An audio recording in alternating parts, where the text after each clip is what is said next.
October 12th, 2003. A pilot and his wife take off for what should have been a romantic weekend at a remote cabin on Honeymoon Lake. They never come back. No flight plan, no distress call, just a silent seaplane vanishing over still water. 16 years later, the wreck is found. But what's inside isn't what anyone expected. Before we begin, remember, every case starts with someone thinking it can't happen to them. Subscribe for more deep-dive true crime stories. The fog rolled low and heavy across Honeymoon Lake that morning, blurring the tree line into a watercolor of muted grays and greenish blues. The water was motionless, as if holding its breath. It was the kind of stillness that made sound travel strangely. A single splash echoed like a gunshot. A bird call seemed amplified, haunting. At 7:42 a.m., an old fisherman named Frank Dalton eased his aluminum rowboat into the water, same as he had every morning since his retirement. He wasn't expecting to find anything unusual. He never did. Honeymoon Lake was quiet, almost aggressively so. He liked that. The world beyond these woods had become too loud, too complicated. He rowed toward the north inlet, where the fog was thickest. His oars stirred small whirlpools into the surface. Then he noticed something. A faint metallic glimmer beneath the mist, like light bending wrong. He squinted. At first, he thought it was just a rock shelf catching the morning light. But the reflection pulsed again, sharper this time, unmistakably glass. He stopped rowing. His breath condensed in front of him. Beneath the rippling surface, maybe 6 feet down, something pale and curved caught his eye. A wing, he realized slowly. An aircraft wing. Frank's first thought wasn't horror, but confusion. Honeymoon Lake was deep, yes, but remote. There hadn't been a recorded crash here in decades. He dipped an oar to test the depth and struck metal. A hollow, resonant clang vibrated up the handle. His pulse quickened. By the time the local sheriff arrived 2 hours later, the fog had lifted enough to reveal the outline of a small Cessna 185 seaplane. Its silver body tilted slightly toward the lake bed. One wing snapped clean at the joint. The tail number was still visible through the algae. N3592C. Sheriff Elaine Mercer crouched by the shore, notebook in hand. "You said you found it just under the surface?" Frank nodded, hat clutched in both hands. "Didn't expect to see no airplane out here. Nobody flies low anymore, not since—" He trailed off. Everyone in town knew what he was about to say. Not since they disappeared. Elaine's eyes traced the faint letters of the tail number again, her throat tightening. She'd been a rookie deputy back then, October 2003, when the missing persons case of Daniel and Claire Warren had swept through the county. A young pilot and his bride, newly married, honeymooning in their own plane, gone without a trace. The official report had called it a probable crash due to weather. But no debris, no bodies, no black box had ever been recovered. The families eventually moved away. The lake returned to silence. Now, after 16 years, the silence had broken. Divers arrived by noon. They entered the water with careful efficiency, disappearing into the green depths. The waiting crowd, local press, a few curious onlookers, and a handful of older residents, stayed eerily quiet. It felt like watching the past resurface. When the first diver emerged 40 minutes later, he looked pale beneath his mask. "What did you find?" Elaine called out. The man shook his head slowly. "2 skeletons," he said. "Strapped in." Pilot and passenger A murmur rippled through the group. Someone whispered, "That poor girl." But before Elaine could respond, the diver added something that made everyone freeze. "They're both wearing wedding rings," he said carefully. But the pilot's seat was empty. Elaine frowned. "Empty." He nodded. Whoever was flying that plane, he wasn't in it when it went down. For a long moment, no one spoke. The water lapped quietly at the rocks, gentle as a sigh. Later, under a canopy of floodlights, The wreck was lifted from the lake. Mud, weeds, and ghostly trails of algae streamed off the fuselage. The investigators worked in silence, the air thick with the smell of rust and decay. Inside the cabin, they found Claire Warren's body, or what remained of it, still belted into the passenger seat, her wedding band faintly gleaming. In the pilot's seat, only straps. No remains. What puzzled everyone more was what they found in the back, a canvas duffel bag, zipped shut, preserved by the cold. When the evidence tech opened it, he froze. Inside were photographs, dozens of them, all of Claire. At home, at work, at the grocery store, all taken from a distance, all before she'd even met Daniel. The sheriff's breath hitched. "Get the coroner," she said, voice tight. "And call the Warrens next of kin." Across the water the fog knit itself closed, as if the lake were stitching the wound shut. The smell of old paper and cold coffee hung in the small records room of the Mason County Sheriff's Office. Afternoon light filtered through dusty blinds, striping the walls with thin bars of gold. Sheriff Elaine Mercer stood beside the metal filing cabinet that hadn't been opened in years, the one marked Warren, 2003. The drawer slid open with a reluctant groan. Inside were two slim folders, their edges softened with age. Daniel Warren, Claire Warren.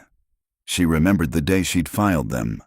She'd been 29, still green, still believing every mystery had an answer if you just looked hard enough. Now, 16 years later, the files looked like ghosts. Elaine flipped open the first one. Black and white photographs, statements, flight logs, newspaper clippings, newlyweds vanish over Honeymoon Lake. She could still hear the way reporters had said it back then. Romantic tragedy, they'd called it. It had been good television. She turned to the witness statements. A store clerk remembered them buying extra fuel cans. A fisherman thought he'd heard an engine sputter around midnight. None of it had led anywhere. She rubbed her temple, fatigue pressing behind her eyes. Her deputy, Carl Timmons, entered carrying 2 cups of steaming coffee. "They're bringing the plane in tomorrow," he said, handing her one. "State's sending a forensic team from Austin. You gonna reopen the case?" Elaine nodded slowly. "I don't have a choice. You saw the photos." Carl grimaced. "Yeah, creepy as hell. Dozens of shots, all of her before she even met the guy. You think Daniel took them?" "I don't know," Elaine said. "But if he did, we're not looking at a crash. We're looking at a setup." She set the folder down, staring at the grainy wedding photograph clipped to the inside. Claire was radiant. Auburn hair, bright eyes, laughter caught mid-frame. Daniel stood beside her, tall and calm, his pilot's uniform crisp even on his wedding day. He looked proud, confident, and yet, in every photo, something about his expression bothered her, a certain detachment, as if he were always half somewhere else. A knock on the doorframe pulled her back. It was Dr. Emily Rhodes, the county coroner. "I just came from the lab," she said. "We confirmed the remains from the passenger seat as Claire Warren. Dental matches solid. Time of death aligns with the night of the disappearance," Elaine exhaled. "And the pilot?" Emily shook her head. "No body, no bone fragments, just the harness." Elaine felt a chill. Could he have survived? Swum to shore. Possible, Emily admitted, but not likely. The water temperature that night was 38 degrees. Hypothermia would have set in fast, unless it wasn't him in the seat, Elaine finished. Emily hesitated. "There's something else." "You should see this." She handed over a small evidence envelope. Inside was a photograph, water-damaged but legible. A black and white image of a young woman at a lakeside dock, sitting on the edge with her feet in the water. The edges were curled, but the writing on the back was unmistakable. Claire, Honeymoon Lake, 1996. Elaine frowned. She wasn't even married then. How did this end up in a plane that crashed in 2003? Emily's face was pale. That's what I'm trying to figure out. There's something off about this place, Elaine. It's like it's been waiting for someone to look again. They stood in silence for a moment, the hum of the fluorescent light filling the room. Then Elaine asked, "Who's still local from the original family?" "Claire's sister," Carl said. "Lives out near Cedar Hollow. Name's Nora Bennett now. Get her on the phone," Elaine said. "Tell her I'd like to see her in person." By the time Elaine reached the Bennett farmhouse, the sun had already begun to sink behind the hills. The property was old but well kept, surrounded by brittle oaks. A weathered float-plane propeller hung above the porch like a relic. Nora answered the door before Elaine could knock. She was in her early 40s, hair streaked with gray, face drawn but not fragile. The resemblance to Claire was unmistakable. Same eyes, same quiet strength. "I heard," Nora said softly. "About the plane." Elaine nodded. "I thought you should know before the press does. We recovered remains. We believe it's Claire." Nora's eyes glistened, but no tears fell. "I already knew," she said. "I could feel it when they said they'd found something. I've felt her gone for a long time." Elaine hesitated, then pulled out the photograph. "Do you recognize this?" Nora took it carefully. Her brow furrowed. "That's Claire, at the lake near our uncle's cabin. 1996. We went there every summer. But this isn't one of ours. I've never seen this copy. Do you know who took it?" "No, she was alone that morning. Said she wanted to watch the sunrise." Elaine nodded slowly, her pulse rising. "Nora, I need to ask, was there anyone in Claire's past who might have been watching her? Someone obsessed?" Nora was silent for a long moment. Then she said quietly, "There was one man, a local mechanic, used to help Daniel with his plane. He had a crush on her before she got married. She brushed him off, but he didn't take it well." "What was his name?" Elaine asked. Nora looked up, her eyes dark. "Reed Talbot. He still lives by the lake." Elaine felt a cold certainty settle in her gut. 16 years ago, they had searched that lake for a crash. Maybe they should have been searching for a killer.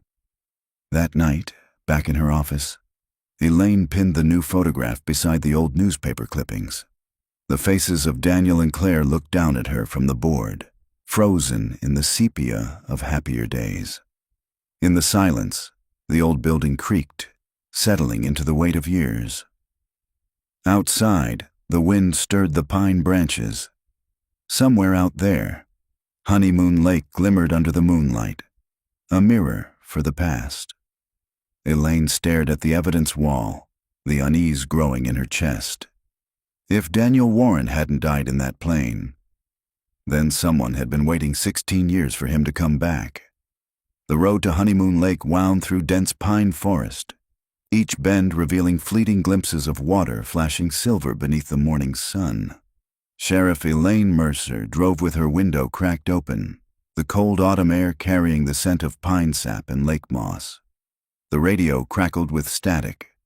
No cell signal here, same as it had been 16 years ago. She slowed as the gravel road narrowed, tires crunching over fallen leaves. The Talbot property appeared just past a rusted gate marked by a faded sign. Reed's Repairs, Small Engines and Marine. A weathered cabin squatted beside a sagging boathouse, its roof patched with mismatched shingles. Beyond, the lake spread wide and silent, its surface reflecting the low clouds like polished metal. Elaine parked and stepped out. Somewhere nearby, a chainsaw sputtered to life, coughed twice, and died. "Sheriff?" The voice came from behind the cabin.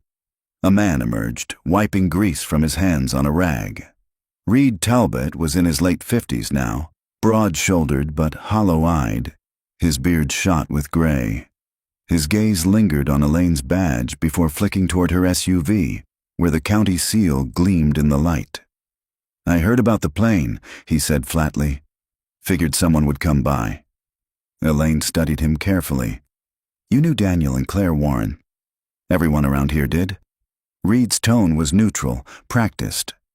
tragic thing. You worked on Daniel's aircraft, correct? He nodded once.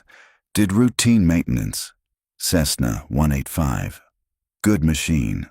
Or it was Elaine pulled out her notebook. Do you recall the last time you saw them? Reed squinted toward the lake. Week before they went missing. Daniel brought the plane in for a fuel leak. Fixed it myself. He said he and Claire were heading up for their honeymoon. Anything unusual about that visit? A faint smile tugged at Reed's lips, but it didn't reach his eyes. Unusual? Around here, everything's quiet, Sheriff. Always has been.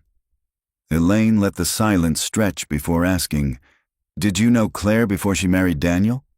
That earned a longer pause. Reed looked down, folding the rag between his hands. Yeah, he said finally. Knew her from town. She was friendly. People talk. You know how it is. People said you liked her, Elaine said carefully. His eyes flicked up sharply. I liked everyone. Doesn't mean anything I didn't say it did. He studied her a moment, as if weighing her honesty, then shrugged. She was a nice girl. Out of my league.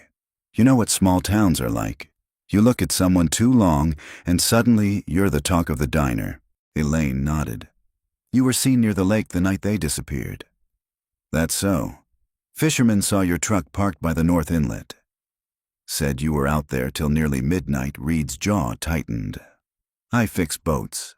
I test engines. That's what I was doing. You gonna arrest me for working? Elaine didn't answer. She glanced past him toward the boathouse. The wooden structure sagged at one corner, its door chained but unlocked. A faint chemical smell, oil, rust, and something older, drifted out through the gaps in the boards. Mind if I take a look inside? Got a warrant? Not yet. Then I mind. Elaine met his gaze. For a moment, neither moved. Reed's expression was unreadable, calm, maybe even resigned. Then he broke eye contact, turning away. I heard they found her, he said quietly. Claire? Yes. He nodded slowly, the rag twisting in his hands. 16 years under that water. Guess the lake never forgets. His voice carried a strange weight, like something half-confessed. Elaine closed her notebook. We'll be back, Mr. Talbot. He gave a curt nod. You usually are. The drive back to town felt longer. The clouds had thickened, casting the lake into shadow. Elaine's phone buzzed weakly as she regained service. A new message from Deputy Carl Timmons. Call me ASAP. Found something in Daniel's old flight locker. She pulled into the sheriff's lot 15 minutes later. Carl met her at the back entrance, holding a sealed evidence box. You're gonna want to see this, he said, leading her inside.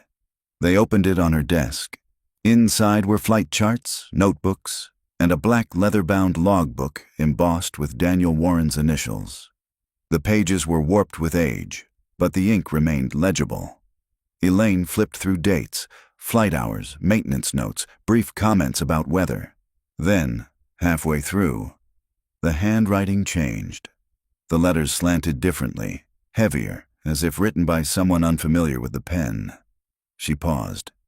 These entries don't match his signature. Carl nodded. Exactly. For the last 2 weeks before they vanished, someone else was logging his flights. Someone trying to write like him. Elaine scanned the last entry, dated October 11th, 2003, the night before the disappearance. Honeymoon Lake. One final trip. She doesn't know yet. The water hides everything. Her stomach tightened. She doesn't know yet, she murmured. Know what? Carl looked grim. We also found this stuffed inside the back cover. He handed her a small Polaroid, faded but clear. It showed a young woman, eyes wide, tied to a dock post. The photo was decades old, maybe 1990s. Elaine stared at it. The background, the dock, the tree line, the water, was unmistakable. Honeymoon Lake. Where did this come from? She asked. Carl shook his head. The locker was in storage at the regional hangar. Belonged to Daniel's flight school. Nobody touched it since 2003. Maintenance just turned the key for us today. Elaine set the photo down, unease rising like static in her chest. The handwriting, the photograph, the missing pilot.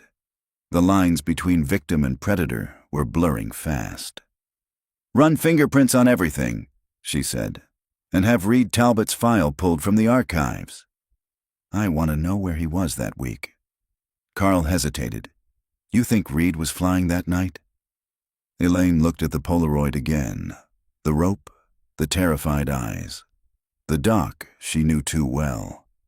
"I think," she said slowly, "that someone wanted Claire Warren to end up in that plane.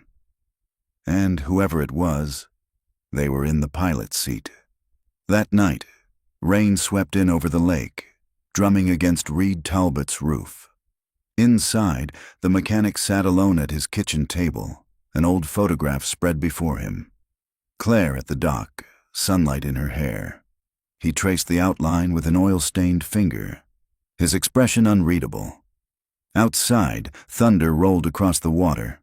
Reed's reflection flickered in the window pane, fractured, ghostly, like something submerged and waiting to rise. The rain hadn't stopped for 2 days. It ran in silver threads down the windows of the sheriff's office, turning the parking lot into a sheet of rippling gray. Inside, the fluorescent lights hummed above stacks of evidence boxes, the air heavy with damp paper and old coffee. Sheriff Elaine Mercer sat alone at her desk, the Polaroid from Daniel Warren's locker propped against her mug. She'd stared at it so long that the image had begun to feel alive, as if the woman's frightened eyes might blink. The phone rang. "Mercer." It was Deputy Carl Timmons. His voice carried static. He was calling from the old airfield. "You better come down here," he said. "Maintenance found something in the radio archives." "It's weird." Elaine was already on her feet. The regional airstrip sat 5 miles outside of town, a lonely stretch of cracked tarmac lined with sagging hangars. Inside the operations building, the smell of dust and aviation fuel hit her immediately. The scent of the past. Carl met her in the control room, where a reel-to-reel tape recorder sat on the console, a handwritten label on the case. October 12, 2003, Channel 7, Tower Log Backup. "Technician says it shouldn't exist," Carl said. "They switched to digital logs that summer. This was buried under a pile of junk in the back room." Elaine leaned closer. "Whose voice is on it?" "Listen for yourself." He pressed play. The tape hissed, then a male voice crackled through, low, tense. "Tower, this is November 3592. Charlie requesting landing vector for Honeymoon Lake." Elaine's pulse quickened. Daniel's call sign. A pause, then static. "Repeat, Tower, this is fuel low. We're—" The rest dissolved in a burst of noise. Then faintly, another voice, female, trembling. "Danny, please, you said—" The line cut. Carl glanced at her. "That's Claire." Elaine leaned forward. "Play the rest." The hiss continued for several seconds. Then, clear and chilling, a new voice spoke. Calmer, colder, not Daniel's. "She doesn't understand what you did, Danny." Silence. Then a click. The recording ended. Elaine exhaled slowly. "Run that through audio forensics. I want a clean profile of that last voice." Carl nodded. "Already sent it to Austin. But there's more. The tape counter shows 2 hours of blank space before the tower log begins again. Somebody erased part of it. Maybe to hide the transmission. Or to make sure we only heard what they wanted us to." Elaine stared at the spinning reels until they slowed to a stop. The mechanical rhythm reminded her of a heartbeat, faint and persistent. By late afternoon, she was back at her desk when her office door creaked open. Nora Bennett stepped inside, coat damp from rain. Her eyes were rimmed red but determined. "I heard about the recording," she said quietly. "Carl called. I needed to hear it for myself." Elaine hesitated, then motioned her to sit. She played the tape again, lowering the volume when Claire's voice came through. Nora closed her eyes. "That's her," she whispered. "She sounds scared." "She was," Elaine said. "Do you recognize the third voice?" Nora frowned, listening carefully. "No, but it reminds me of someone. The way he stretches his vowels, like he's used to giving orders." Elaine made a note. Daniel was in the Air National Guard before he started the charter business. Maybe someone from his unit. Or maybe, Nora said, it's the man who took the photograph. Elaine looked at her. "You think Reed Talbot?" "I don't know," Nora admitted. "But if Claire was being watched, maybe Daniel found out. Maybe that's what she didn't understand, what he'd done to protect her." Elaine considered that. Protection could look a lot like guilt when seen from the outside. That night, the sheriff drove back toward the lake. The rain had thinned to drizzle, the world washed clean and colorless. She parked near the north inlet, the same spot where the fisherman had found the plane. The rescue barge was gone now, leaving only churned mud and tire tracks. She stood at the water's edge, flashlight beams sweeping across the surface. The lake was utterly still. Somewhere beneath that mirror calm lay the wreck, the photographs, and Claire's remains. A faint sound drifted through the fog, a distant engine, maybe a boat. Elaine turned off the light and listened. The noise grew louder, then stopped abruptly. Nothing, just the whisper of wind through the trees. She waited another minute, uneasy, then turned back toward her vehicle. That's when she saw the footprints, fresh, deep in the mud beside her truck. One set, large, leading from the forest to her driver's door and back again. Her pulse spiked. "Reed?" she called out, voice steady. Only the rain answered. She opened the driver's side carefully, scanning the cab. Everything was as she'd left it, except for a single object placed neatly on the passenger seat. A small cassette tape, labeled in faded handwriting. "For Sheriff Mercer." Elaine picked it up, heart hammering. Back in the office, she slid the cassette into the old player. The tape clicked, hissed, then a man's voice spoke, slow, almost intimate. "You think the lake gives up its dead, Sheriff? But the lake doesn't bury people. People bury people." A pause. "If you want the truth, come alone." Midnight.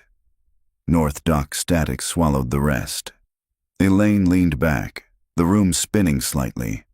The voice was distorted but familiar, gravelly, deliberate. Carl burst in a moment later, out of breath. "Got the audio profile back from Austin. That third voice on the tower recording. It's a 75% match to Reed Talbot." Elaine turned the volume down, staring at the cassette still turning in the deck.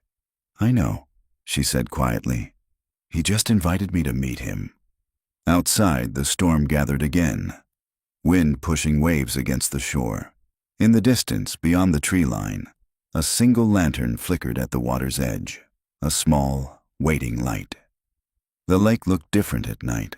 The glass-gray calm from daylight turned to a sheet of black glass that reflected nothing, swallowing even the moon. Sheriff Elaine Mercer parked 100 yards from the north dock and killed the engine. The headlights died, leaving only the low hiss of wind through reeds.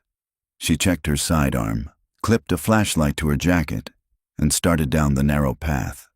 The forest pressed close on both sides.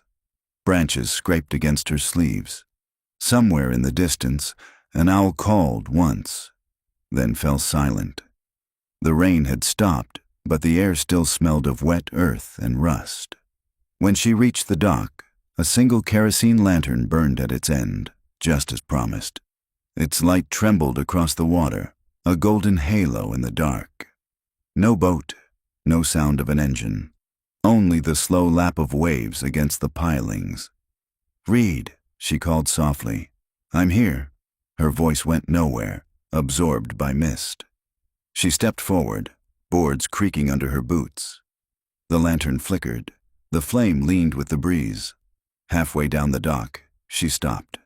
Something lay near the lantern, a small metal toolbox, the kind mechanics used for spark plugs and wrenches. She crouched and flipped the latch. Inside were photographs, dozens of them. Some were damp and curling at the edges, others sealed in plastic sleeves. All were of women, different women, each sitting somewhere along Honeymoon Lake, on the dock, in a boat, near the cabins. Each photo taken from a distance. Elaine's stomach turned. At the bottom of the box lay a single Polaroid of Claire Warren, identical to the one from the duffel bag, but marked on the back with 3 words scrawled in black marker. She saw me. The boards behind her groaned. She rose slowly, hand drifting toward her holster. "Put the gun down, Sheriff." The voice came from the shadows at the tree line, gravelly, calm. Reed Talbot stepped into the lantern light. He looked older than he had that morning, like the night itself had drained him. In his hands he held no weapon, only a small dictaphone recorder, its red light blinking. "I knew you'd come," he said. "You're like her." Couldn't let it rest. Elaine kept her stance measured. "You left me a tape. Said you wanted to tell the truth?" He nodded. 16 years is a long time to carry something like this, then start talking. Reed's gaze slid past her to the dark water. Daniel Warren wasn't the man everyone thought he was. That flight school of his. He was running more than tourists. He ferried packages across the border. Cash, sometimes worse. Claire found out. Wanted to go to the police. He couldn't have that Elaine studied his face. "You expect me to believe he murdered his own wife?" Reed shook his head slowly. "No, he tried, but the lake beat him to it." A gust of wind scattered the top layer of photos, sending them fluttering across the dock like pale leaves. Reed didn't move to catch them. "She came to me that week," he said.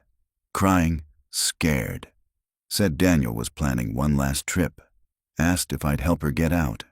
I told her to meet me here after dark." He rubbed his temple, eyes wet. She never showed. Only Daniel did. Elaine's grip tightened on the flashlight. "You saw him that night?" "He was flying low over the lake, lights off. I signaled him with the lantern, same one you're looking at. Plane skimmed the water, then banked hard toward the cove. Next morning, nothing. No plane, no Claire." "Why didn't you tell anyone?" Reed laughed once, bitterly. "You think anyone would have believed me? Local mechanic claims missing pilot murdered his wife on their honeymoon? I'd fixed that plane. They would have said I sabotaged it." Elaine took a step closer. "So you buried the evidence." He met her eyes. "I buried the truth. There's a difference."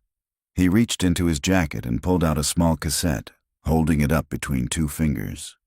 "Tower recording's incomplete. You heard that. This is the rest. Hand it over." He shook his head. "Not here. I'll give it to you when you understand what's really in that lake." Before she could answer, the darkness beyond them shifted. A branch snapping underfoot. Both turned. Reed's expression changed from weary to frightened. "Someone followed you," he hissed. Elaine swung her light toward the trees. For a split second she caught movement, a figure slipping between trunks, pale jacket flashing, then silence.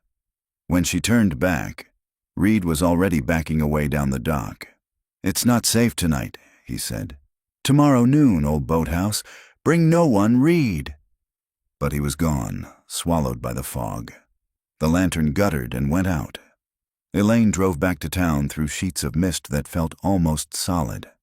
Her hands shook on the wheel, adrenaline pulsing under her skin. Every shadow along the roadside looked alive. When she finally reached the sheriff's office, she found Deputy Carl waiting outside, rain slicking his jacket. "Where the hell have you been?" "We traced that cassette you got. It wasn't recorded on any equipment Reed owns. It's a studio-grade model. Someone's been staging these messages." Elaine stared at him, soaked and pale. "He's got another tape. Claims it's the missing part of the flight recording Carl's brows knit." "Then why keep luring you out there alone?" She didn't answer. Inside, she placed the toolbox on her desk, the photographs still damp. One image caught her eye, different from the others. It showed the lake at sunset, the water glowing orange. In the corner of the frame, barely visible, stood a man's reflection in the cabin window. Not Reed, not Daniel, someone else. Elaine felt the first shiver of something colder than fear. Recognition. Far out on Honeymoon Lake, the fog drifted apart for a moment, revealing a faint yellow glow from inside Reed Talbot's boathouse. Through the thin wooden walls came the crackle of an old tape playing, Daniel Warren's voice looping again and again. "She doesn't understand what you did. What you did." Then a click. Silence. The next day broke gray and cold. A fine mist hung above Honeymoon Lake, dulling the outlines of the trees and cabins along the shore. Sheriff Elaine Mercer drove back toward Reed Talbot's property, every turn of the gravel road heavy with the echo of last night's voice. Tomorrow noon, old boathouse. Bring no one. She hadn't told Deputy Carl, not because she trusted Reed, but because she didn't trust anyone not to spook him, and she needed answers before the lake swallowed them again. The boathouse stood quiet at the water's edge, its reflection rippling in the gray water. The lantern from the night before still hung on a hook, unlit now, its glass fogged with dew. Elaine unholstered her weapon, checked the chamber, then pushed open the warped door. The smell hit her first, mildew, motor oil, and the faint sweetness of decay. Inside, the boathouse was dim except for the thin blades of light that slipped through the gaps in the planks. A half-dismantled boat sat propped on wooden blocks. Tools lined the walls. "Reed," she called softly. No answer, only the slow drip of water from the eaves. She stepped further in, boots thudding on the planks.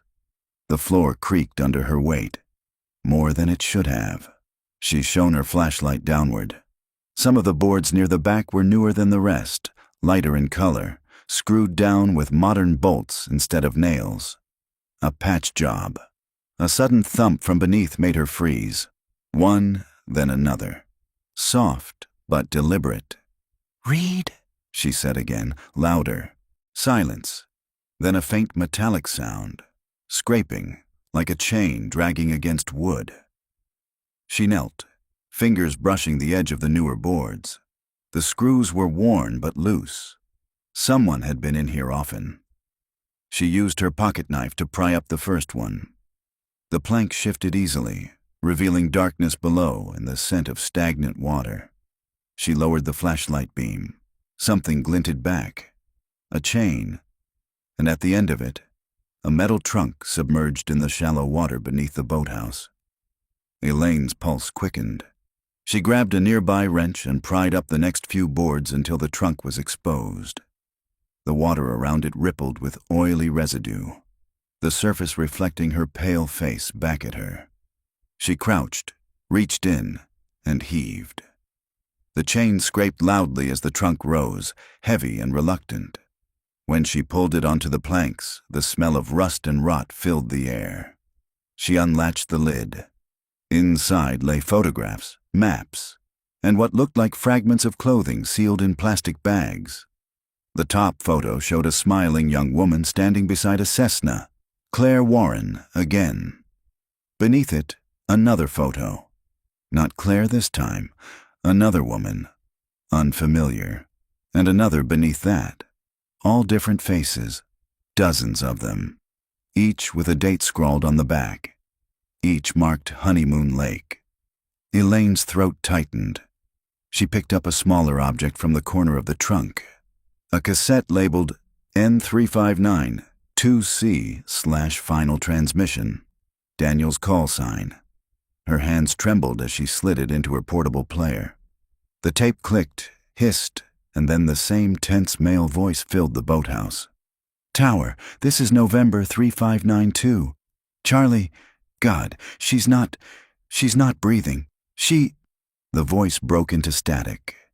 Then another, lower, calm, chilling. "You did what had to be done, Danny. Now keep flying." Elaine's breath caught. That second voice. She knew it. Not Reed's. Older, heavier. A voice used to giving orders. The tape cut abruptly to silence. Footsteps sounded behind her. She spun, weapon raised, and froze. Reed stood in the doorway, hands empty, eyes rimmed red. "I told you not to come alone," he said quietly. "Now you've heard it." Elaine kept her aim steady. "Who's the second voice?" Reed stepped closer, water dripping from his boots. "You already know." "Say it."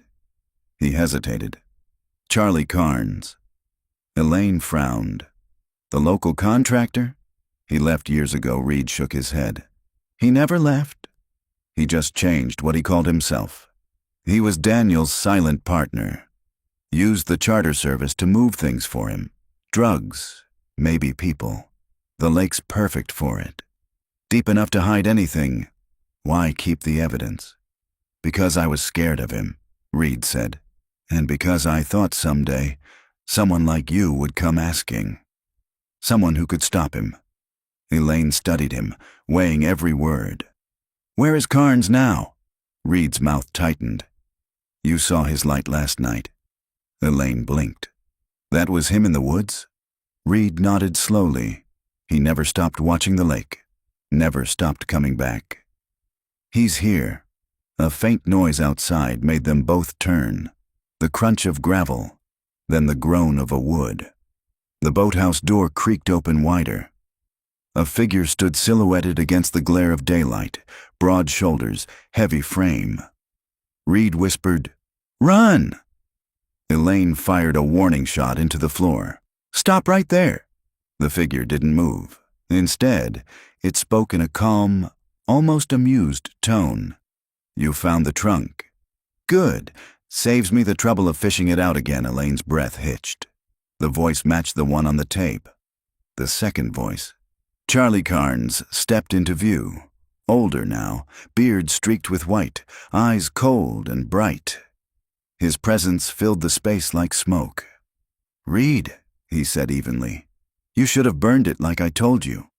Reed backed toward Elaine, his face drained of color. "Charlie, it's over. They know." "Over?" Carnes smiled faintly. "Nothing ends here, Reed." You should know that by now. He lifted his right hand. Something small gleamed, a revolver. Elaine aimed for his chest. "Drop it!" Carnes fired first. The shot thundered through the boathouse, echoing off the tin roof. Reed jerked backward, clutching his side, collapsing against the wooden supports. Elaine ducked behind the half-dismantled boat, returning fire. 2 shots splintered the door frame near Carnes's shoulder. He laughed, low and steady.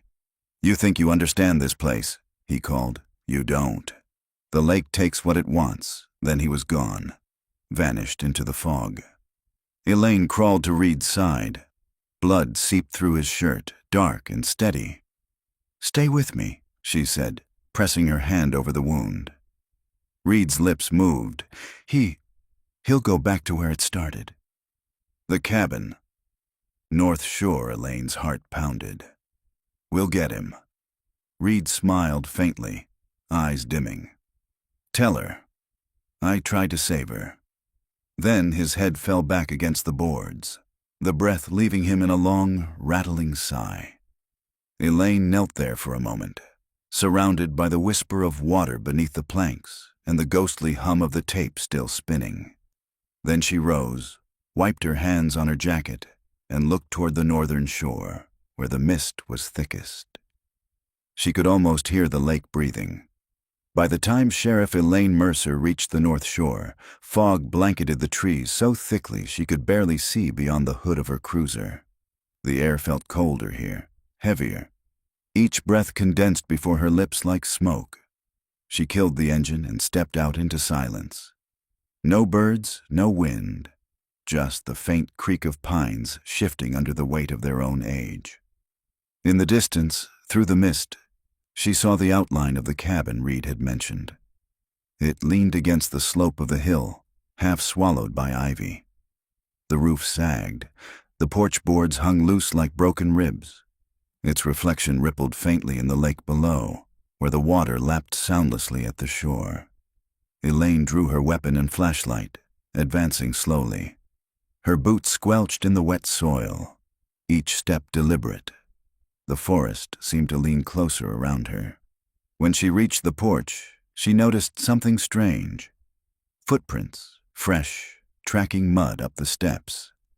The prints were wide and deep. Someone heavy. Someone recently here. She pressed her shoulder against the door. It opened without resistance, groaning on its hinges. Inside, the air smelled of mold and something older. Iron, rot, time. Dust floated through her flashlight beam like ash.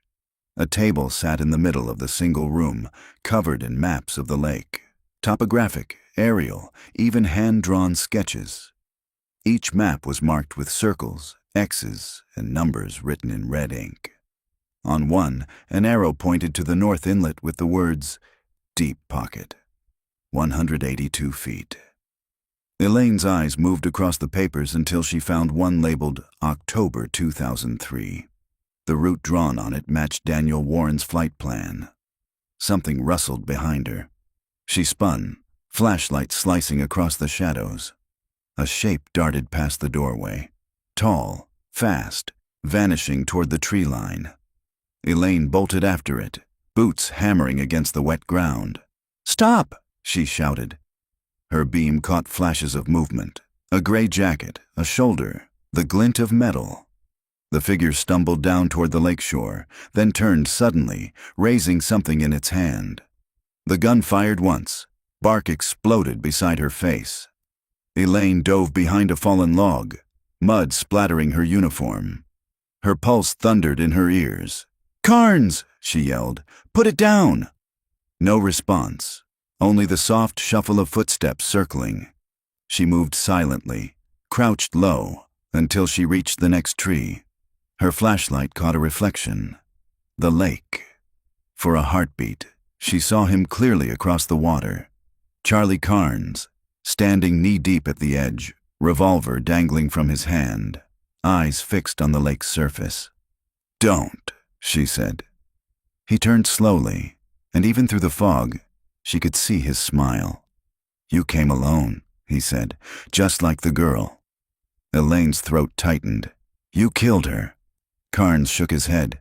"No, the lake did. Always the lake."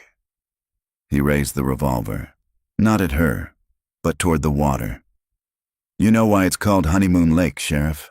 They say a couple drowned here on their wedding night. Never found the bodies. Every 7 years it takes another," he laughed softly. "Superstition, right? But it listens. Put the gun down," Elaine ordered. Instead, he stepped further into the water until it reached his thighs. The ripples spread outward in perfect circles. "She screamed for him," Carnes said quietly. "But he was already gone. Sank like a stone. Daniel Warren? He thought he could betray me. Thought he could leave with my cargo. But Claire, she saw everything." I couldn't let her talk. Elaine's grip tightened. "So you killed her?" He shook his head again, expression unreadable. "I let her drown." Same thing. Suddenly he laughed, a hollow, broken sound. "But she didn't go quietly. No one ever does. She scratched me, fought me. When the plane went under, I heard her whisper something. You know what she said?" Elaine didn't answer. "She said, 'He'll come back for me.'" Carnes' eyes gleamed in the flashlight's beam. "I waited 16 years for that promise to break. Guess who finally came back?" Elaine's stomach turned. "Daniel." Carnes smiled wider. "He crawled out of that lake 5 days ago. Didn't die after all." For a second, the world seemed to tilt. "That's impossible," Elaine said. "We found Claire's remains." He came back," Carnes interrupted. "Walked out of the water like a ghost. I saw him. Same eyes, same voice. But not the same man." He tapped his temple. "The lake keeps them, changes them. You'll see." The revolver trembled in his hand. "He's waiting down there right now." Elaine took a careful step closer. "Charlie, listen to me. You're in shock. Reed's dead. It's over. Come back to shore." Carnes looked past her toward the cabin. "Reed?" he said softly. Then his face twisted. "That coward. I told him to burn it all." He raised the gun toward her suddenly. Elaine fired first. The shot struck his shoulder, spinning him backward into the lake. He vanished beneath the surface with barely a splash. Elaine held her aim steady, waiting. 10 seconds, 20. But he didn't resurface. Only bubbles rose through the mist. Then silence. She exhaled, lowering her weapon. The water smoothed over, calm again. When she turned to leave, something caught her eye near the shoreline. A wooden dock, half collapsed, almost hidden by cattails. At its edge lay an old rope, coiled and frayed, tied to something beneath the surface. Elaine crouched, tugged at it. The rope was slick with algae but solid. It led downward into darkness. She pulled harder. A metal crate broke the surface, dripping mud and weeds. She dragged it onto the sand and pried the latches open. Inside were two things, a human skull and a sealed envelope. The skull was clean, pale, its jaw broken. The envelope was stamped with a flight insignia, N3592C. Inside, a photograph. Daniel Warren, alive, standing on this very dock. Taken days ago. Elaine stared at it, disbelief washing over her. The eyes in the picture were hollow, the skin waxen, but it was him, or something that looked like him. Behind her, the water rippled. Slowly, purposefully. Elaine raised her flashlight. The beam cut across the lake just in time to catch the faint shape of a head rising from the water. Slick hair, pale skin, motionless eyes staring right at her. Then it sank again, leaving only rings spreading outward in the dark. Elaine staggered back from the shore, her heart racing. The photograph trembled in her hand. If that really was Daniel Warren, then Honeymoon Lake hadn't finished with any of them. Morning came without sunlight. A thick overcast dulled the forest to shades of pewter and bone. Sheriff Elaine Mercer sat in her cruiser outside the Mason County Sheriff's office, the photograph of Daniel Warren on the passenger seat beside her. The face stared back through water-warped eyes, alive, but wrong, as if something inside him had been carved out and filled with silence. She finally stepped inside. The smell of coffee and damp paper greeted her. Deputy Carl Timmons looked up from his desk. "You look like hell," he said quietly. "Where's Reed?" Elaine set the photograph down. Dead. Carnes shot him. Carl's jaw tightened. "Carnes?" "He's gone. Maybe dead too." She hesitated. "But there's more. I found this at the North Shore." Carl studied the photo, frowning. "Who took it?" "That's what we're going to find out." She handed him the sealed envelope marked N3592C. Inside were 3 pages. Flight logs written in Daniel's neat hand, dated only a week earlier. The most recent entry read, 7 October 2019. Honeymoon Lake. Engines sound, still waiting. She comes to me in the fog. Carl looked up. 2019. That's 16 years after he vanished. Elaine nodded. And the ink's fresh. They drove to the county forensics lab in town. The technician, a thin woman named Dr. Min Park, placed the photograph under magnification. "The emulsion's modern," she said. "Cheap instant film stock, sold mostly in novelty cameras the past few years. And there's moisture damage consistent with fresh lake water. So whoever took this was here recently," Elaine said. Dr. Park adjusted the focus. "Look closer. Behind him. See that reflection?" Elaine leaned in. In the water beside Daniel's image, a second silhouette shimmered. Broad-shouldered, head turned slightly toward the camera. Charlie Carnes. Elaine felt her pulse spike. He didn't drown. That evening she returned to the lake with Carl. The fog was thinner now, streaked with dying light. They followed the narrow service road that wound toward the cabins on the East Ridge. The last one, Cabin 12, belonged to the old charter company once registered under Daniel Warren's name. The porch steps were slick, the door padlocked but old. Elaine pried it open. Inside smelled of mildew and kerosene. A single bare bulb hung from the ceiling, its chain swaying slightly as though disturbed. A radio transmitter sat on the counter, humming. Its power light glowed faint orange. Carl frowned. No grid power out here. Generator? Elaine checked the cable. It ran through the floorboards and out toward the lake. Someone's been using this. She turned a knob. Static filled the room. Then a voice, faint, crackling. November 359, to Charlie, requesting vector. Carl froze. That's the same transmission. Fuel low. She's cold. God help me. The line cut. A new voice came through, slow and distorted, repeating the same words over and over. He walks in the water. He walks in the water. Elaine shut it off. The silence that followed felt heavier than the static. Outside, dusk had deepened into full night. The two walked toward the dock behind the cabin. The water lay flat as slate. A faint ripple spread across its surface, though no wind stirred. Carl crouched to examine the boards. Footprints, he murmured. Bare ones. They were fresh, wide, clear, each heel pressed deep into the damp wood, leading from the lake toward the cabin. Then back again. Elaine's throat tightened. Get your camera. He reached for it and stopped. Wait. Do you hear that?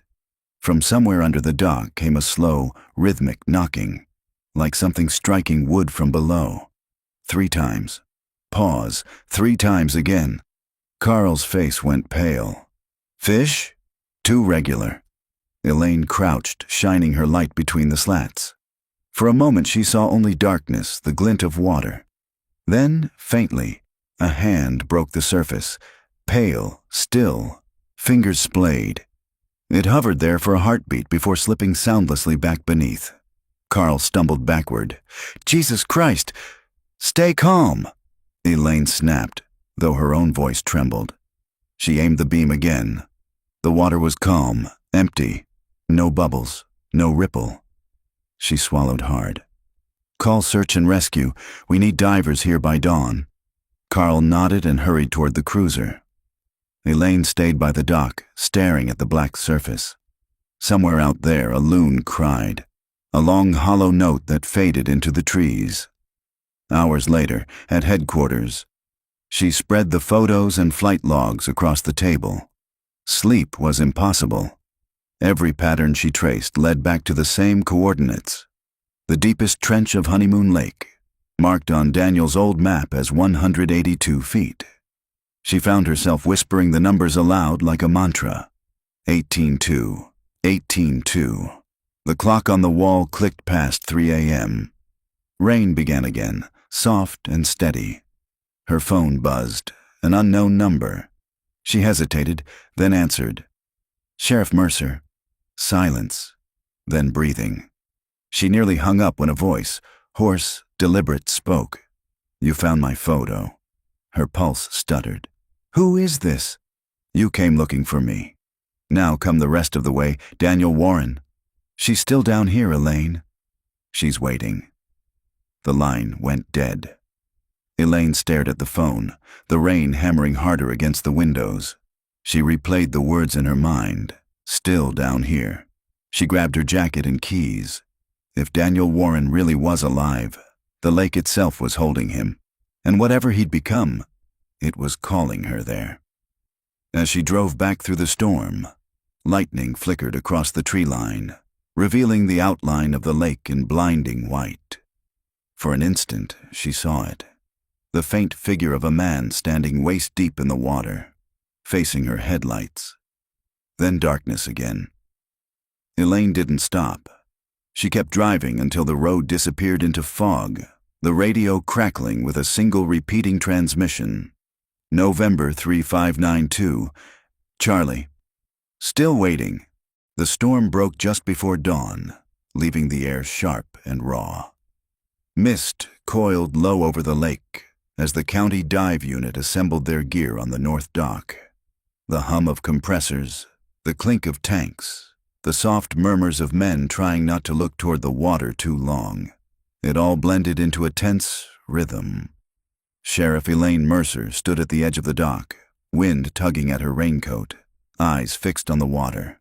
It looked bottomless today, black and opaque, like a sheet of glass laid over an abyss. Deputy Carl Timmons adjusted his headset beside her. Depth scan confirms what the old map said. Trench goes down to 182 feet, drops off sudden, like a sinkhole. Elaine nodded. That's where we start. The lead diver, Sergeant Matthew Cortez, approached. Visibility's under 3 feet. Currents are strong below the thermocline. If anything's down there, it'll be tough to bring up. Do what you can, Elaine said. We just need proof. He gave a curt nod and signaled his team. 2 divers slipped into the water, their flashlights carving narrow cones of light that disappeared within arm's reach. The lake closed around them silently. Elaine waited, watching the faint bubbles rise and pop on the surface. Each minute stretched thin. At 10 minutes, radio crackle. Reaching shelf. Visibility 0. Wait, structure ahead. Elaine leaned toward the receiver. Describe it. Metallic debris. Looks like wreckage. Cessna frame. Tail number matches. N3592C. Her pulse quickened. There's something else. Opening fuselage now. A long pause. Then a voice, strained. 2 remains visible. 1, no, multiple. Jesus, Elaine's stomach clenched. Repeat that? Multiple skeletal remains, not just one body. She exchanged a glance with Carl. How many? At least 4, maybe 5. Hard to tell. They're entangled. Rope marks on the limbs, some still wearing life vests. Carl swore softly. So Reed was right. He used the lake to hide them. Elaine gripped the radio. Bring them up, careful as you can. The line hissed, then cut to silence. An hour later, the first body bags broke the surface, glistening like oil slicks. The forensic team laid them out on the dock in a grim row. The smell of silt and decay filled the air. Dr. Emily Rhodes arrived, face pale behind her mask. Preliminary count is 5, all female. Judging from bone structure and clothing, different ages, different years. He's been doing this for decades. Elaine knelt beside one of the bags. Inside lay a skull still wrapped in a fragment of blue fabric, something like a dress. She swallowed hard. Claire Warren? Emily shook her head. No, age is wrong. Maybe one of the earlier ones. She handed Elaine a small plastic bag. Inside was a wedding ring, engraved on the inside band. 2M. Forever. R. Elaine frowned. R. Emily nodded. Could be Reed Talbot's wife. You remember? She vanished in '89. Report said she left town. Elaine stared out at the water. Nobody leaves this place, she murmured. By afternoon, the lake had turned silver under a thin veil of sun. The divers surfaced again, exhausted and silent. Sergeant Cortez climbed onto the dock, pulling off his mask. His eyes looked hollow. There's more down there, he said. Something we couldn't reach. Under the wreck, what is it? Elaine asked. He shook his head slowly. Could be another fuselage. Or a storage cage. Too heavy to move. But it's sealed. Sealed how? Welded shut. Elaine felt a chill crawl up her spine. Mark the coordinates. We'll need a crane. Cortez hesitated. Sheriff, there's one more thing. He handed her a small waterproof container. Inside was a tape recorder, corroded but intact, its label smudged. Only 2 letters remained legible. D.W. Elaine turned it over in her hands. Where'd you find this? In the cockpit, strapped to the pilot's seat. She glanced toward the far side of the lake, where the fog still clung stubbornly to the tree line.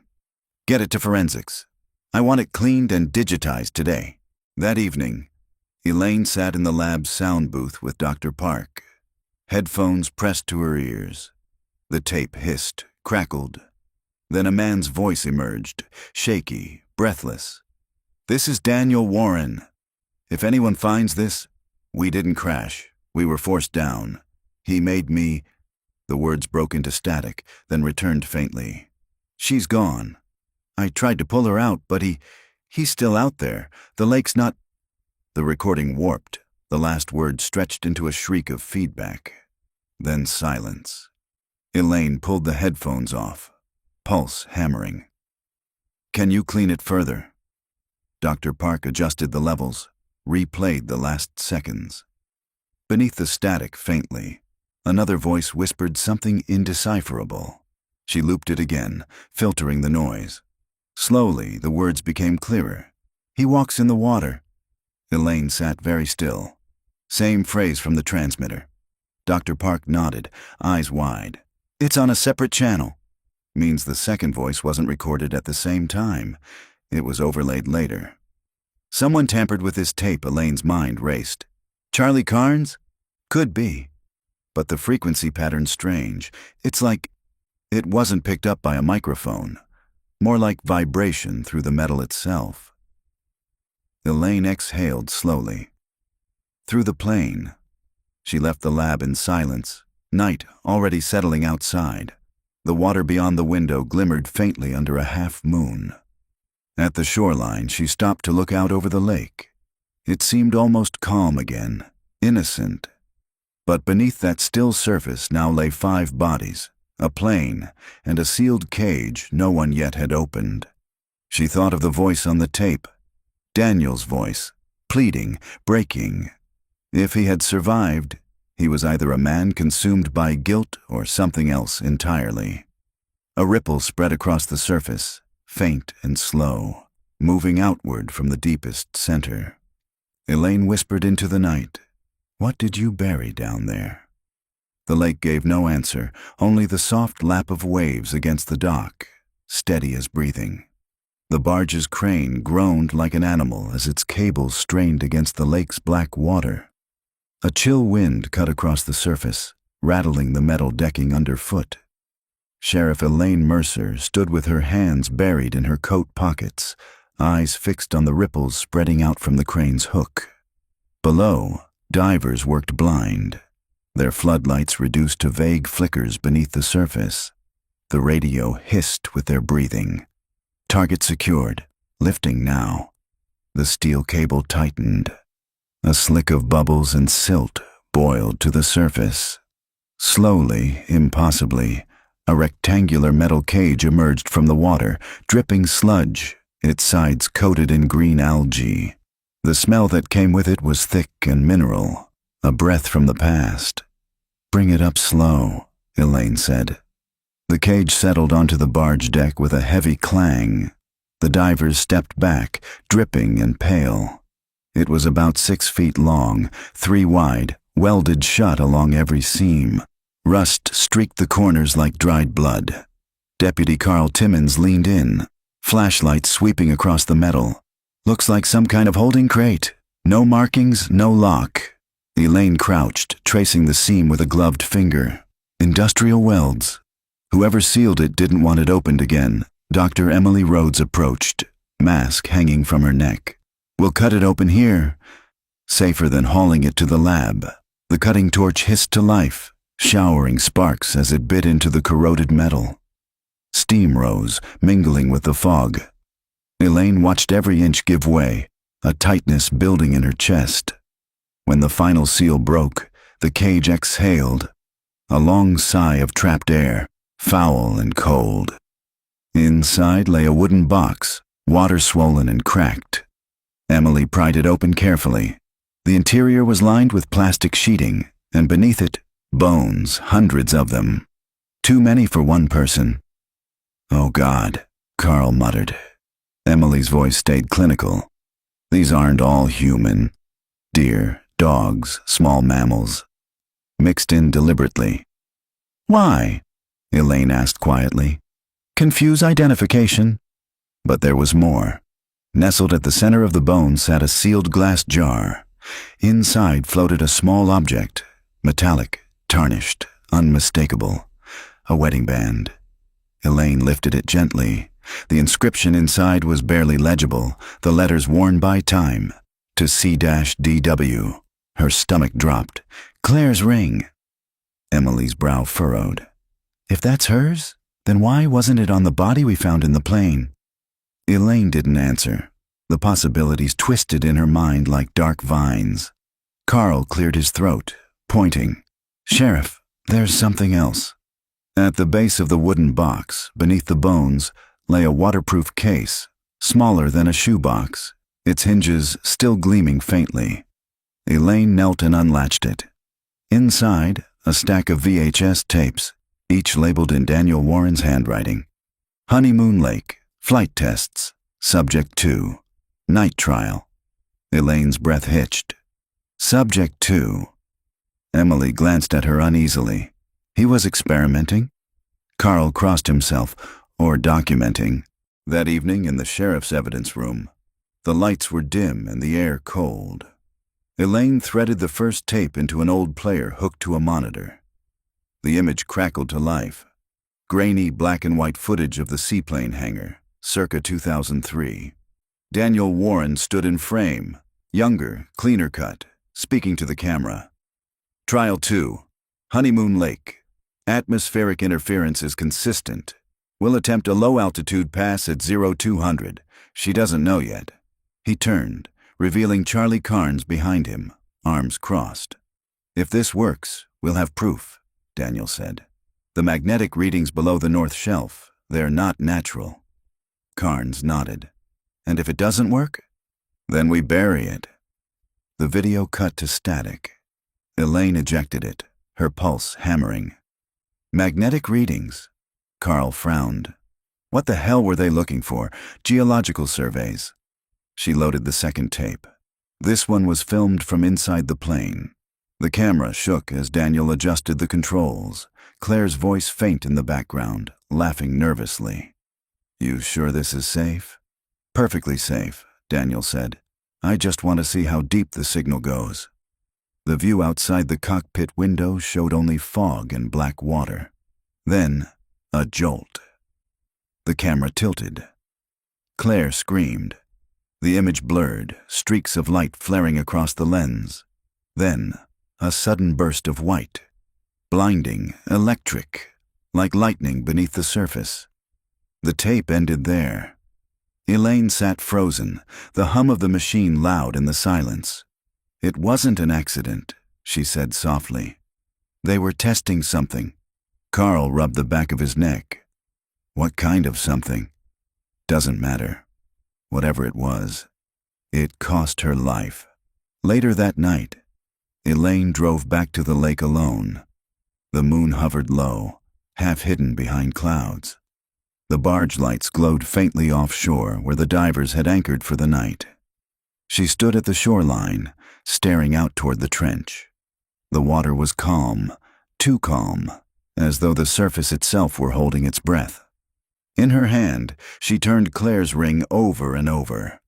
The metal was ice cold. Her radio crackled suddenly. Sheriff Mercer, this is base. Do you copy? She lifted the mic. Go ahead. You need to get back here. We've got movement on the lake cameras. What kind of movement? Human silhouette.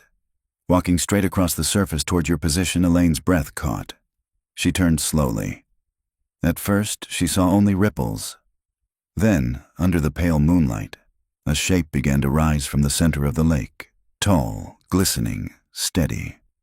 Water streamed off the figure's shoulders, its face pale as bone, eyes reflecting the light like glass.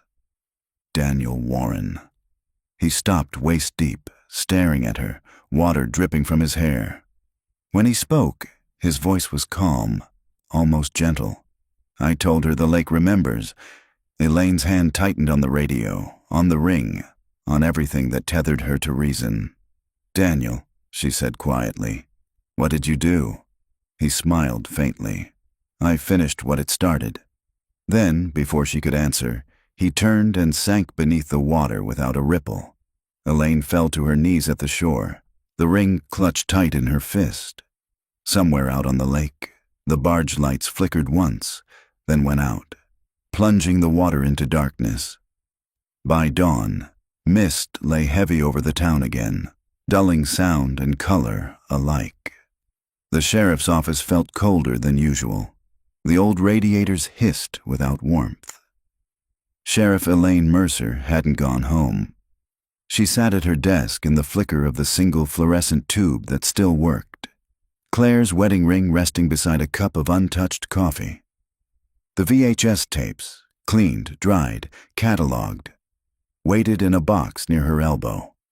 She'd watched the first 2 until her eyes burned, unable to sleep. There were 4 left. She slid the 3rd one into the player. The screen bloomed to life with gray static, then steadied. A small room, concrete walls, dim bulb swinging overhead. The air seemed stale even through the screen. Daniel Warren sat in the center, hair unkempt, face thinner. He spoke directly to the camera, his voice hoarse. "Day 6, he said. "Tests continue. Readings increase near the trench. Reed says it's the minerals, but it's more than that. When we run the sonar, it echoes back wrong, like the lake is answering." He rubbed his temples. "Claire says she hears it too now, at night. Whispers under the hull." He lifted a small recorder and set it beside him. "If anything happens to us, play this." Elaine leaned closer. The camera shook slightly as Daniel turned it off. End of tape. She pressed stop, then rewind, and switched to the 4th. This one opened mid-flight. The image was blurred by fog and static. The plane's altimeter needle trembled. Claire's voice, frightened but steady. "Danny, you're too low." "I can't lose the signal," he answered. "It's right below us." Suddenly a flash, white, searing, filling the frame. Then darkness. The tape whined, slowed, stopped. Elaine sat back, skin prickling. Each recording was worse than the last, more disjointed, as if the camera itself had begun to break down under whatever they were chasing. She reached for the next cassette, its label barely legible. Echo chamber. When the screen came alive this time, she felt a twist of unease in her stomach. The camera faced a wall of mirrors, floor to ceiling, inside some kind of unfinished room. Reflections multiplied endlessly, stretching Daniel's figure into an infinite corridor. He stood barefoot on wet concrete, staring into the lens. His eyes looked hollow. "I found it," he whispered. "The resonance point?" He held up a small metal sphere, glinting under the harsh light. "Carnes said it was natural, but it's not. It hums when you bring it out of the water." He placed the sphere on the floor. The camera microphone picked up a faint vibration, like a heartbeat.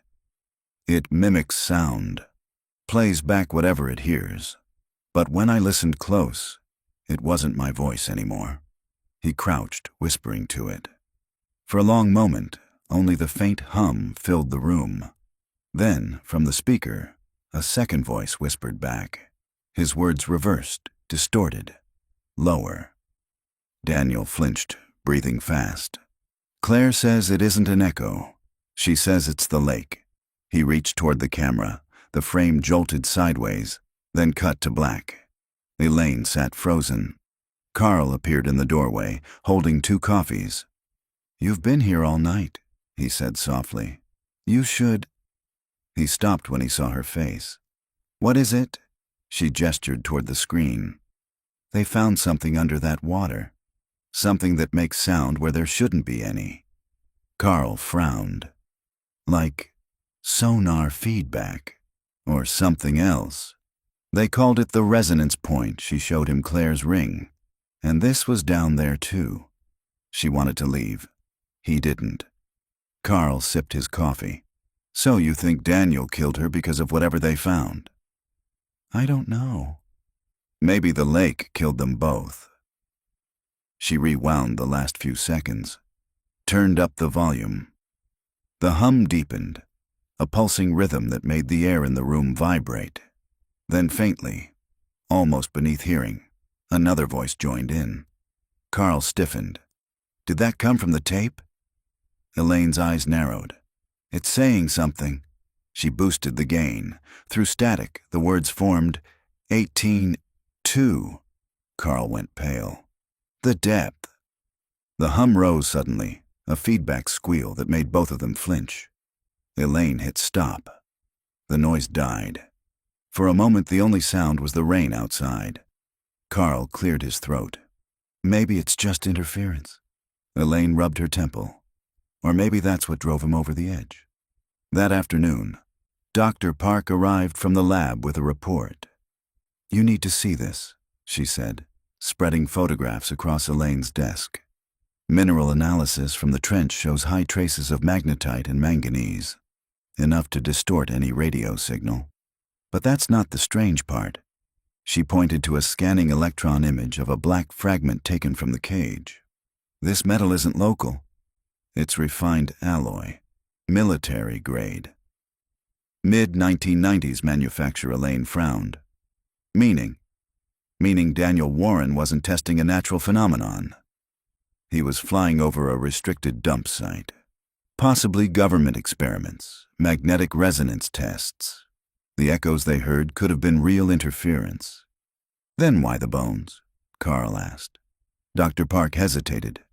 "Maybe someone used the cover story to hide bodies long before the plane. If Carnes was involved, the operation could have been trafficking, human cargo, not data." Elaine sat back. The lake wasn't cursed. It was contaminated. With secrets, with history, with guilt. That night she returned once more to the footage, unable to stop herself. She played the final seconds of Echo Chamber again. Daniel's reflection looked straight into the lens, eyes black, lips moving soundlessly. She slowed the playback to half speed. Beneath the hum, his voice emerged faintly. "If you hear this, it means the lake heard you first." The monitor flickered, image distorting into static that seemed to ripple outward, almost like waves. Elaine reached for the power switch, and the static whispered her name. "Elaine!"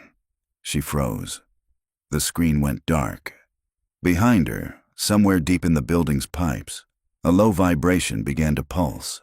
Steady, slow, like a heartbeat rising from below.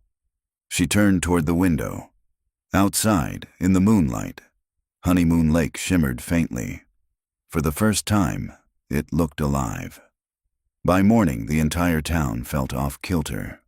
Dogs barked through the night for no reason, car alarms went off near the docks, and people swore they'd felt the ground hum beneath their feet.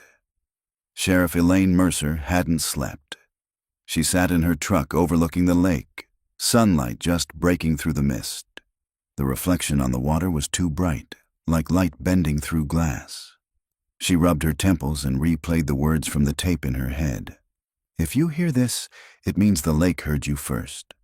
Her radio crackled. "Sheriff?" "You might want to get down to the dive bar. Hank Keller's losing it again." Elaine sighed. "I'm on my way." The dockside tavern sat low and crooked near the boat launch, its windows still fogged from the night before.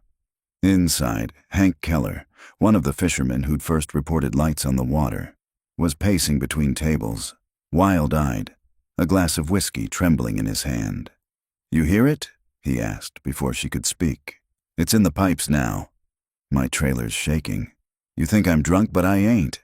Elaine kept her voice calm. "Slow down, Hank. What exactly did you hear?"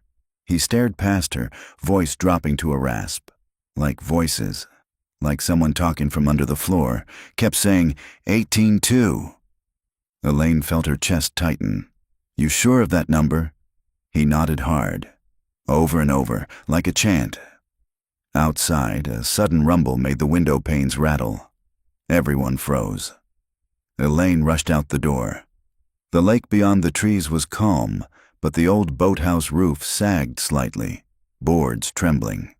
She jogged closer and saw the waterline had risen nearly a foot overnight. Dr. Emily Rhodes arrived minutes later, still in her lab coat. "You seeing this too?" Elaine nodded. "The level's climbing." "You run any tests this morning?" Emily hesitated. "Actually, yes. The magnetometer's been spiking every hour, like the field's pulsing. But that shouldn't affect water levels. Unless something's moving down there," Elaine said quietly. They both turned toward the lake. Back at the station, Dr. Park was already analyzing the echo chamber recording. The hum frequency's increasing, she explained. What was a 32 Hz vibration yesterday is now 41. That's not mechanical, it's organic. Rhythmic. Carl frowned. Like a heartbeat. Park hesitated, closer to breathing. Elaine stared at the waveform on the monitor, peaks and valleys pulsing like lungs. What if the resonance isn't just sound, she asked. What if it's transmitting through the water into everything connected to it? Like sonar, Carl said. Like infection. Park met her eyes. Sheriff, are you suggesting the lake is alive? Elaine didn't answer. By late afternoon, the barge crew reported another anomaly. Bubbles rising from the trench in perfect rhythm, 1 every 6 seconds. The sonar buoy stationed above it was picking up movement. Large, slow, circular. Elaine and Carl boarded the patrol boat and crossed to the site. The lake was unnaturally still. No wind, no ripples, except where the bubbles rose. Carl checked the readings. Sonar shows displacement the size of a van, but there's nothing solid on the scan. Elaine squinted at the surface. It's under us. A hollow thud vibrated through the hull. Carl jumped. You felt that? Before Elaine could respond, something broke the surface near the bow. A burst of air, then a shape. A metal sphere, half the size of a basketball, rolled lazily against the boat before sinking again. Elaine reached instinctively, catching it with a net before it disappeared. The surface of the sphere shimmered faintly, tiny grooves carved into its skin, patterns like sound waves frozen in steel. Carl leaned closer. That's the thing from the tape. Elaine nodded, voice low. The resonance point. The instant she said it, the sphere pulsed once in her hand, warm, vibrating like a living thing. Carl recoiled. Jesus, Sheriff, drop it! But she didn't. Instead, she stared at the rippling reflection of her face across its mirrored surface. For a brief second, she saw someone else looking back. Daniel Warren. Then the vibration stopped. Back on shore, Elaine locked the sphere inside an evidence container. She called Park immediately. Seal this thing in lead if you have to, she said. It reacts to sound, maybe even thought. Don't test it alone, Park frowned. We need to analyze. Not yet. I want containment first. As Elaine hung up, thunder rolled low across the hills. Except the sky was clear. That night she drove to the Warren property, the old boathouse Daniel had used for his experiments. It had been abandoned for years, but the padlock was broken, the door ajar.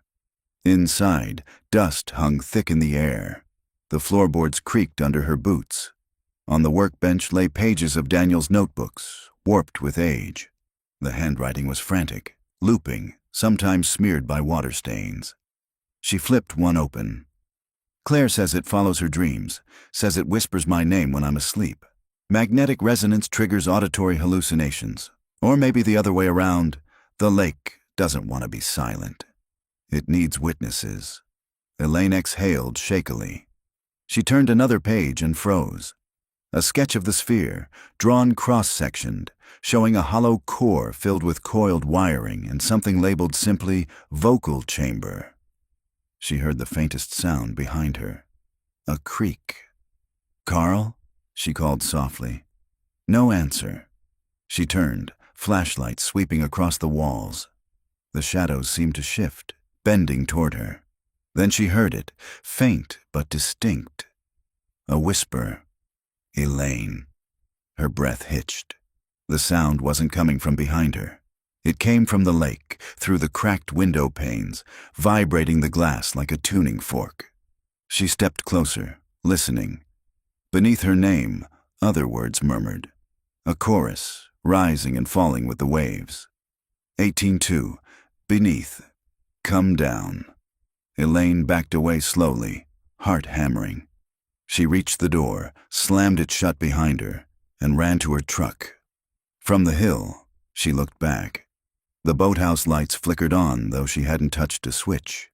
and for one impossible moment, she thought she saw Claire Warren standing in the window, her hair floating around her face as if under water. Then the light went out. Back at the station, Elaine collapsed into her chair. The hum was still faint in her ears, like a memory she couldn't shake.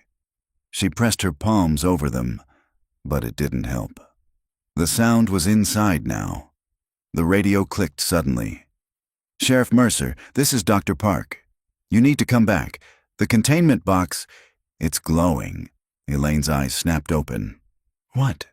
"And it's humming in sync with the sonar buoy." Elaine grabbed her keys. "Seal the lab and keep everyone out. I'm on my way outside." The wind had picked up. The mist over Honeymoon Lake glowed faintly with pulses of blue light, steady, rhythmic, almost like breath. The lake was awake. By the time Sheriff Elaine Mercer reached the county lab, the sky above the lake had turned the color of lead. The building's windows pulsed with a faint blue light that throbbed in rhythm with the storm clouds. Her headlights flickered as she pulled into the lot, radio hissing with bursts of static that almost formed words. Inside, alarms wailed softly. Dr. Park met her in the hallway, pale, shaking. "It started 20 minutes ago," she said. The sphere heated up, then the instruments began copying the pulse pattern. Even the power grid syncing to it. Elaine followed her into the containment room. The metal case that held the sphere glowed through its seams, each breath of light accompanied by a low, resonant hum that vibrated in their bones. On the monitors, the lake's sonar feed pulsed at the same tempo. Carl was already there, headset crooked around his neck. "Look at this," he said, pointing to the waveform on the screen. "It's not random, it's language. Repeating structure, same 4-second spacing. What's it saying?" He swallowed. "Come down." The lights overhead dimmed once, twice. Then the glass of the containment box cracked with a sound like ice splitting. A wave of cold air swept through the room, carrying the scent of wet earth and rust. "Kill the power," Elaine ordered. Park slammed the breaker. The hum stopped, then returned, deeper, no longer mechanical. The sphere split cleanly in two. Inside, a hollow core shimmered with black water. It rolled out onto the floor and began to leak, the liquid spreading across the tiles in a thin sheet. Where it touched, the reflection wasn't of the ceiling, but of Honeymoon Lake, moonlit and endless. Elaine stared, transfixed. The water in the reflection rippled once, and a face appeared there. Claire Warren, eyes open, lips moving soundlessly. Park backed away. "Sheriff, we need to evacuate." The lights blew out. Everything went black except the reflection on the floor, which glowed faintly from within. From somewhere inside that mirror surface, a voice spoke, calm, layered, both male and female. "You heard us.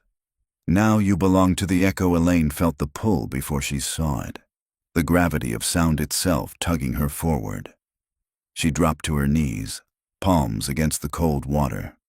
The hum resonated through her ribs, a rhythm that matched her heartbeat until she couldn't tell which was which. Carl shouted her name, distant. Park pulled at her shoulder, but Elaine's reflection moved on its own now, hand stretching out from beneath the surface to meet hers. When their fingers touched, she felt the cold of the lake rush up her arm, flooding her lungs with pressure and silence. She was underwater. For a moment, she thought she'd died. The world was blue and weightless. Light rippled from above, fading into infinite black below. Shapes drifted around her, remnants of the wreck, twisted metal, bits of rope. And among them, faces, pale, open-eyed, serene. The lost women of Honeymoon Lake. One of them floated closer. Claire. Her voice was a whisper in the water. He thought he could contain it. But the lake isn't a thing. It's a memory. It keeps what it's shown. Elaine tried to speak, bubbles rising from her mouth. "Daniel!" Claire pointed downward. Below them, the trench yawned wide, lit from within by faint white light. A figure stood on the lake bed. Daniel Warren, or what remained of him. His eyes glowed faintly, his body swaying with the current, tethered by cables of light that pulsed in time with the hum. "He listens for me," Claire said. "We all do. You will too." Elaine shook her head violently. "No." She kicked upward, fighting the pull, lungs screaming. The hum intensified, wrapping around her like a living thing. She felt it clawing at her thoughts, offering calm release. Just listen. A sudden jolt, hands grabbing her shoulders. Then air, blinding light, the sound of her own gasping breath. Carl was dragging her across the floor of the lab, shouting, "Elaine, come on, stay with me!" The reflection on the tiles was gone. The sphere lay in pieces, black and inert. Elaine coughed, shivering, water streaming from her sleeves. "How long was I?" "Seconds," Carl said. "You just dropped." Park knelt beside them, staring at the puddle. "It's evaporating." Within minutes, the last of the water vanished, leaving only a faint salt ring and the echo of that hum vibrating somewhere deep in the walls. That evening, they sealed the fragments of the sphere inside multiple lead containers and sent them to a federal facility 2 states away. The official report cited chemical contamination and gas hallucinations. The lake was declared restricted, patrolled, fenced off, but the locals still heard things. 3 weeks later, Elaine stood alone at the overlook, autumn wind stirring the reeds. The surface of Honeymoon Lake looked perfectly calm now, a flawless mirror. Yet when she leaned close, she could faintly hear it again. The pulse, softer than breath, steady as time. She dropped Claire's ring into the water. It sank without a ripple. Carl's voice crackled over her radio. "You all right down there, Sheriff?" Elaine looked at her reflection. At first her own face, then another layered behind it, watching. She switched off the radio. "I'm fine," she said quietly. "Just listening." Months later, a group of hikers filming drone footage over the frozen lake captured something strange. Beneath the ice, a faint light pulsed rhythmically. 3 beats, pause, 3 beats again. The sound engineers who enhanced the audio described it as low-frequency resonance, similar to sonar. Others swore it was a heartbeat. And sometimes, if you listen closely to the wind that moves across Honeymoon Lake at night, you can still hear the faintest whisper. 18-2. Come down. We remember.